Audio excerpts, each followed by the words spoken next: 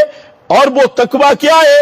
وہ اصحاب رسول میں آپ دیکھیں، ایک آدمی، مسلم شریف کی حدیث ہے، ایک آدمی نے حضرت عبداللہ ابن عمر رضی اللہ تعالیٰ عنہ کی طرف سلام بھیجا، دوسرے آدمی کو کہا کہ حضرت عبداللہ ابن عمر کو میرے سلام کہنا، لیکن پیغمبر کریم کے صحابی کا تقوی دیکھیں، جب سنا کہ فلاں آدمی مجھے سلام کہہ رہا تھا، فرمایا خبردار میرے سلام نہ کہنا اسے، اور اسے بتا دینا کہ میں تجھ سے بری ہوں اور تیرا میرا کوئی تعلق نہیں۔ کیوں؟ سمعت انہ بدعی، میں نے سنا ہے کہ وہ بدعتی ہے، اور بدعتی کے سلام کا جواب دینا جائز ہی نہیں۔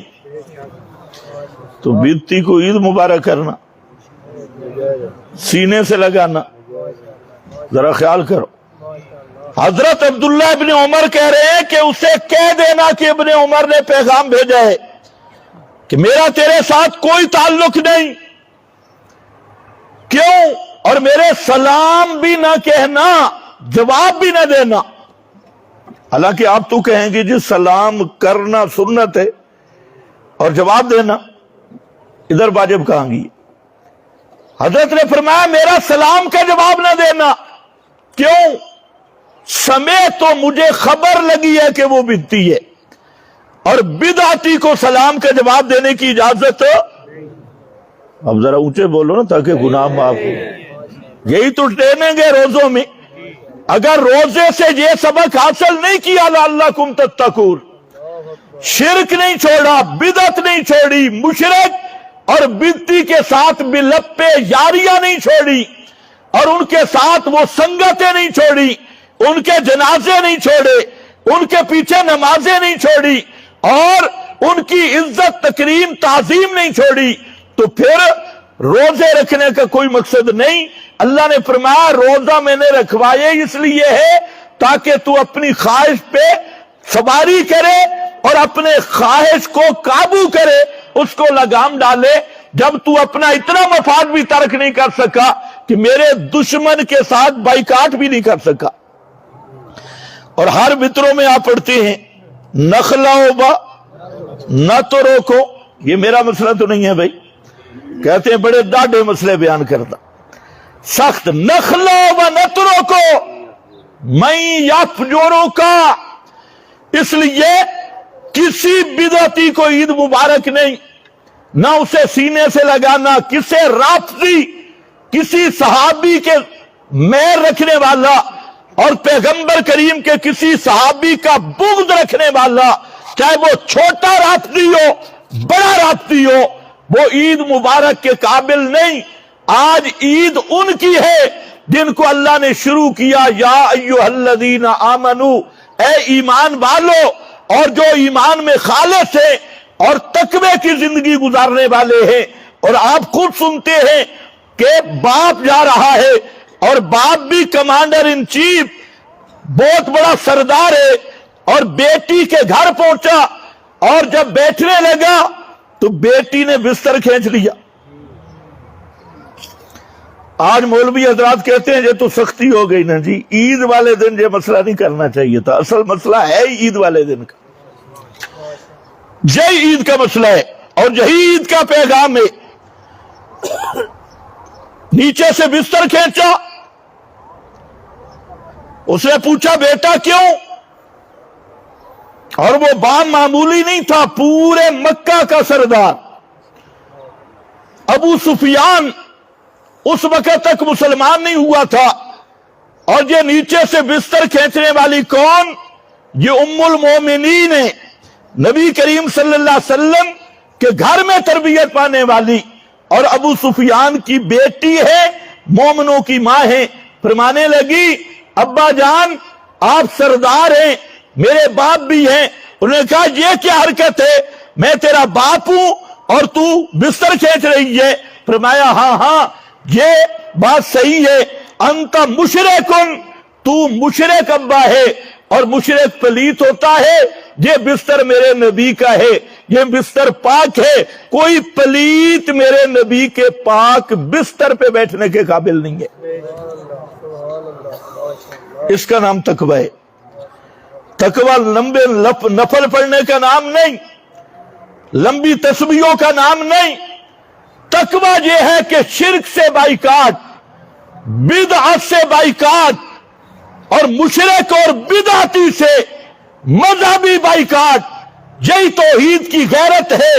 صحابہ کے دشمن سے پکا بائیکاٹ، اس لیے کوئی بدعتی وہ عید مبارک کے قابل نہیں، کوئی رافضی شیطان وہ عید مبارک کے قابل نہیں، وہ اللہ کے بھی دشمن، پیغمبر کے بھی دشمن ہیں۔ عید مبارک کا لفظ یا دعا کے لائق یا سلام کے لائق یا سامنے خوشی کے لائق وہی ہے جس کو اللہ نے تقوی کی دولت دی، اور تقوی یہی ہے کہ توحید پہ بھی پکا، سنت پہ بھی پکا، اور پکا تب ہوگا کہ توحید کے باغی سنت کے باغی سے بائیکاٹ کا ذہن ہوگا، ورنہ نہیں ہوگا۔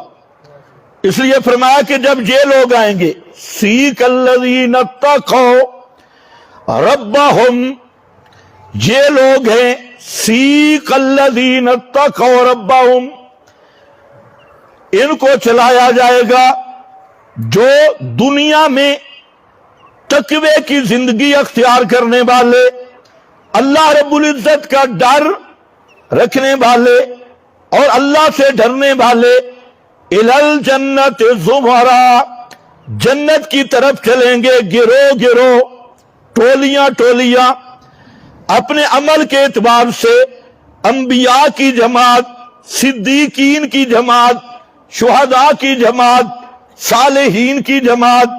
اور نبی کریم صلی اللہ علیہ وسلم فرماتی ہیں ان کے چہرے پہ اللہ وہ نور اور چمک ڈال دیں گے کہ 14ویں کا چاند بھی شرما جائے، 14ویں رات کا چاند وہ ان کے نور کا مقابلہ، اس چمک کا مقابلہ نہیں کر سکے گا۔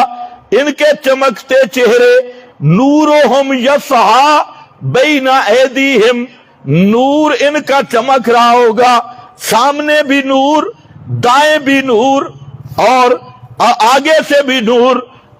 تو یہ اپنے اس نور، اس روشنی کی اندر پورے فرشتوں کے جھرمٹ میں سارے مواحدین اپنی ٹولیوں ٹولیوں میں جائیں گے، اور پھر جنت کے 8 دروازے ہوں گے۔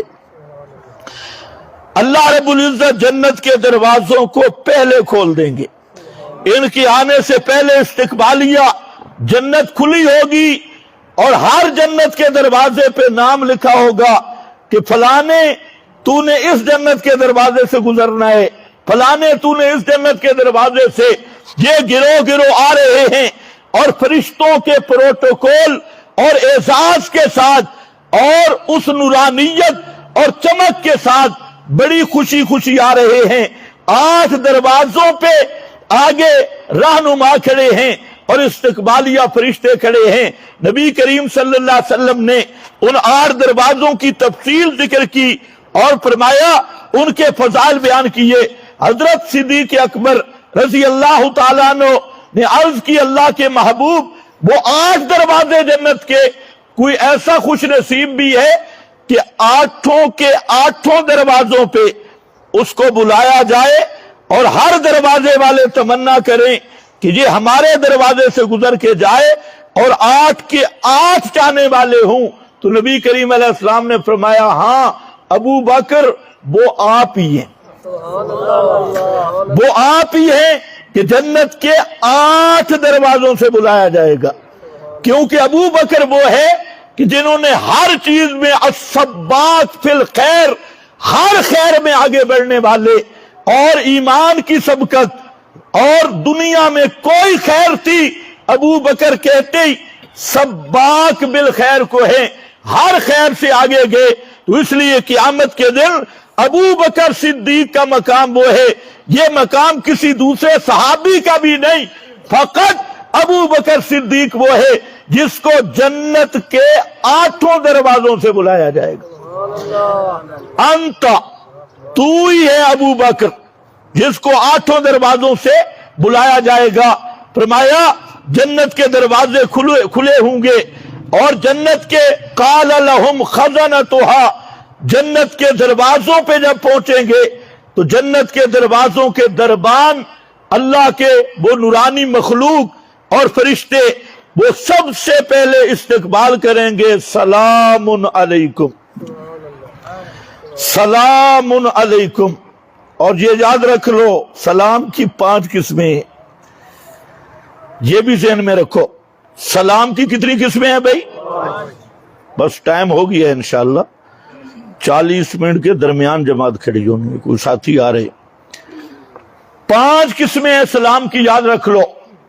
نمبر 1 سلام تحیہ ہے، جو ہم ایک دوسرے کو سلام کرتے ہیں، یہ سلام کرنا سنت ہے اور جواب دینا واجب ہے۔ نمبر 2 سلام بمعنی رحمت ہے، سلام علی المرسلین، سلام علی نوح، سلام علی الیاسین، سلام علی موسیٰ۔ یہ سلام رحمت کے معنی میں ہے کہ اللہ کے رسولوں پہ سلام اور رحمت ہو۔ اور نمبر 3 سلام یہ مغفرت کی دعا ہے، دعائے مغفرت۔ جس طرح قبرستان کا سلام ہے تو قبرستان کا سلام وہ مردوں کے لیے عذاب سے سلامتی اور مغفرت کی دعا ہے، جس کو ان پڑھ مولوی سمجھتے ہیں جی سلام تب ہے کہ سنتے ہیں۔ ان بیچاروں کو سلام کا معنی ہی نہیں آتا کہ جہاں سلام کس معنی میں ہے۔ یہ سلام مغفرت کی دعا ہے کہ قبر والوں اللہ تمہاری مغفرت فرمائے اور اللہ تم پہ سلامتیاں نازل فرمائے۔ یہ وہ سلام نہیں ہے جو زندہ ایک دوسرے کو سلام کرتا ہے۔ تو یہ تیسرا سلام مغفرت کی دعا ہے۔ اور چوتھا سلام آپ جانتے ہیں، کسی سے جان چھڑانی ہو تو وہ سلام متارکت ہے۔ سلام متارکت، اذا خاطبہم الجاہلون قالوا سلاما، جب جاہل لوگ اہل اللہ کے گلے پڑتے ہیں تو قالوا سلاما، وہ کہتے ہیں بابا ست سلام، تو اپنی جگہ پہ ٹھیک، میں اپنی جگہ پہ ٹھیک۔ حضرت ابراہیم نے ابا کو یہی کہا تھا سلام علیک، ابا اگر تو مسئلہ نہیں مانتا، دھمکیاں دینی ہے اور مجھے نکالنا ہے تو پھر تیرا میرا سلام، میں جا رہا ہوں۔ اس کا نام ہے سلام متارکت، دوسرے سے بائی کاٹ کا سلام۔ اور 5واں سلام ہے ترہیب والا، اہلن سہلن مرحبا، خوش آمدید بخیر اگلے کے معنی میں۔ یہاں جو سلام ہے فرشتے کر رہے ہیں، کرنا تو ان کو چاہیے تھا، لیکن جنت کے فرشتے مباہدوں کو کہتے ہیں سلامن بمعنی خوش آمدید، اہلن سہلن مرحبا، یہ خوش آمدید کہہ رہے ہیں۔ اور استقبالیہ سلام ہے۔ اور بس آخری جملہ کیا کہتے ہیں، طب تم، آج تمہیں جنت اس لیے ملی اور تمہیں یہ انعام اس لیے ملے، طب تم، دنیا میں تم طیب بن کے رہے، دنیا میں تم مباہد بن کے رہے، تم نے شرک چھوڑا، بدعت چھوڑی، مشرکوں سے بائیکاٹ کیا، اہل بدعت سے الگ رہ گئے۔ طب تم وہ ہو، تتوفاہم الملائکۃ طیبین، یہ وہ طیبین کا گروہ، پاک گروہ۔ دنیا میں تم نے کلمہ طیبہ کو سمجھ کے مانا تو طیب بن گئے، وہ کلمہ خود پاک تھا، تمہیں بھی شرک سے پاک کر دیا اور خالص مواحد بنا دیا۔ طب تم فادخلوہا، فرمایا آج تم پاک ہو، فادخلوہا خالدین، داخل ہو جاؤ جنت میں ہمیشہ رہنے والے۔ یہ وہاں جنت میں داخل ہوتے ہوئے ایک کلمہ کہیں گے الحمدللہ، الحمدللہ۔ آج سمجھ آئی مسئلہ یہی رولے آلائی، اسی یہی اکدیا سے الحمدللہ کہ تمام صفات کارسازیہ صرف اللہ کا خاصہ ہے۔ غیب دان ہونا، حاجت روا ہونا، مشکل کشا ہونا، داتا ہونا، دستگیر ہونا اور کھوٹی قسمتیں کھڑی کرنے والا ہونا، الحمدللہ یہ صرف اللہ کی شانیں ہیں، یہ شانیں کسی میں بھی نہیں۔ فرمایا الحمدللہ، اسی مسئلہ کی وجہ سے اللہ نے جو ہم سے وعدہ کیا تھا وہ وعدہ پورا کر دیا۔ وَأَوْرَثَنَا الْأَرْضَ، جنت کی زمین کا ہمیں وارث بنا دیا۔ نَتَبَوَّأُ مِنَ الْجَنَّةِ حَيْثُ نَشَاءُ۔ وآخر دعوانا الحمدللہ۔